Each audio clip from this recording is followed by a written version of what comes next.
আসসালামু আলাইকুম। তুয়া ইজি কিচেনে আপনাদের সবাইকে স্বাগতম।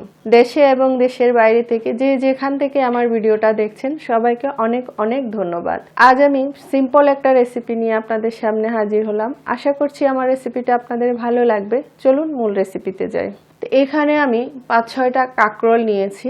কাঁকরোলগুলোকে এখন আমি হালকা করে একটু ছিলে নিব। কাঁকরোলের উপরে যে একটা কাটা কাটা অংশ আছে এটা আমি একটু ছেঁচে নিচ্ছি, দেখতে পাচ্ছেন। চেষ্টা করবেন সব সময় কচি থেকে কাঁকরোল নিতে। কাঁকরোলটা যত কচি হবে তো কাটতেও সুবিধা এবং খেতে ভালো লাগে। তো আমি সবগুলো ছিলে নিয়েছি, দেখতে পাচ্ছেন। এখন আমি এগুলো গোল গোল করে কেটে নিব। খুবই মজার একটা রেসিপি। এটা গরম গরম সাদা ভাত, পোলাও, বিরিয়ানি সবকিছুর সাথেই পরিবেশন করতে পারেন। ফ্যামিলি ছোট বড় সবাই খুবই পছন্দ করবে। যারা কখনো কাঁকরোল খায় না, আপনি যদি এভাবে ভেজে দেন তারাও এটা খুবই পছন্দ করবে। আর রেসিপি যদি ভালো লাগে লাইক কমেন্ট শেয়ার করবেন, আমার চ্যানেলটি সাবস্ক্রাইব করবেন, আমার পাশে থাকবেন, অনুরোধ রইল সবার কাছে। তো দেখতে পাচ্ছেন আমি সবগুলো কেটে নিয়েছি। এভাবে চেষ্টা করবেন সবগুলো যেন এক সমান হয়। এখন আমি এগুলো একটু ধুয়ে নিব। তো আমি এগুলো সব ধুয়ে নিয়ে এসেছি, দেখতে পাচ্ছেন। এখন আমি এতে মশলাগুলো মাখাবো।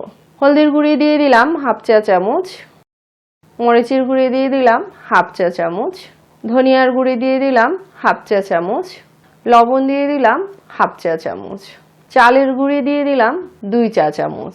আপনারা চাইলে চালের গুঁড়ির বদলে ময়দা অথবা কর্নফ্লাওয়ারও ইউজ করতে পারেন।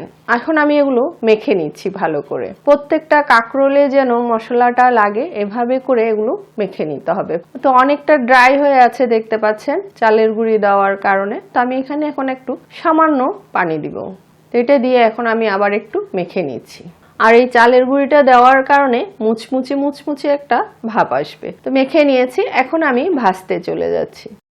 চুলায় একটা ফ্রাই প্যানে প্রায় 1 কাপের মতো আমি তেল দিয়ে রেখেছিলাম। তেলটা গরম হয়ে গেছে। এখন আমি কাঁকরোলগুলো এক এক করে ছেড়ে দিচ্ছি। চুলার আঁচটা মিডিয়ামে আছে, খুব বেশি আঁচ দেওয়া যাবে না। যদি অতিরিক্ত আঁচ দেন তাড়াতাড়ি এটা কালার চলে আসবে, কাঁকরোলটা কাঁচা থেকে যাবে। তাই মিডিয়াম আঁচে এটা উল্টে পাল্টে একটু সময় নিয়ে ভেজে নিতে হবে। খুব একটা বেশি সময় লাগবে তা কিন্তু না, 8 থেকে 10 মিনিটের মতো সময় লাগবে।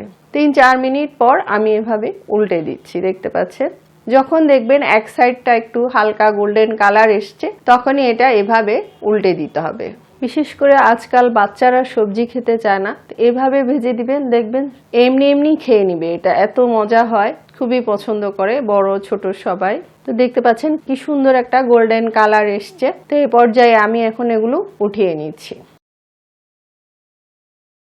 তো এইভাবে আমি বাকিগুলোও ভেজে নিব, তারপর আপনাদেরকে পরিবেশন করে দেখাচ্ছি। দেখতে পাচ্ছেন কি সুন্দর হয়েছে। পুরো রেসিপিটা ফলো করে একবার বানিয়ে দেখবেন, আশা করছি ভালো লাগবে। এতক্ষণ আমার ভিডিওটা দেখার জন্য আপনাদের সবাইকে অনেক অনেক ধন্যবাদ। আবার অন্য কোনো ভিডিও নিয়ে আপনাদের সামনে হাজির হব। সবাই ভালো থাকবেন। আল্লাহ হাফেজ।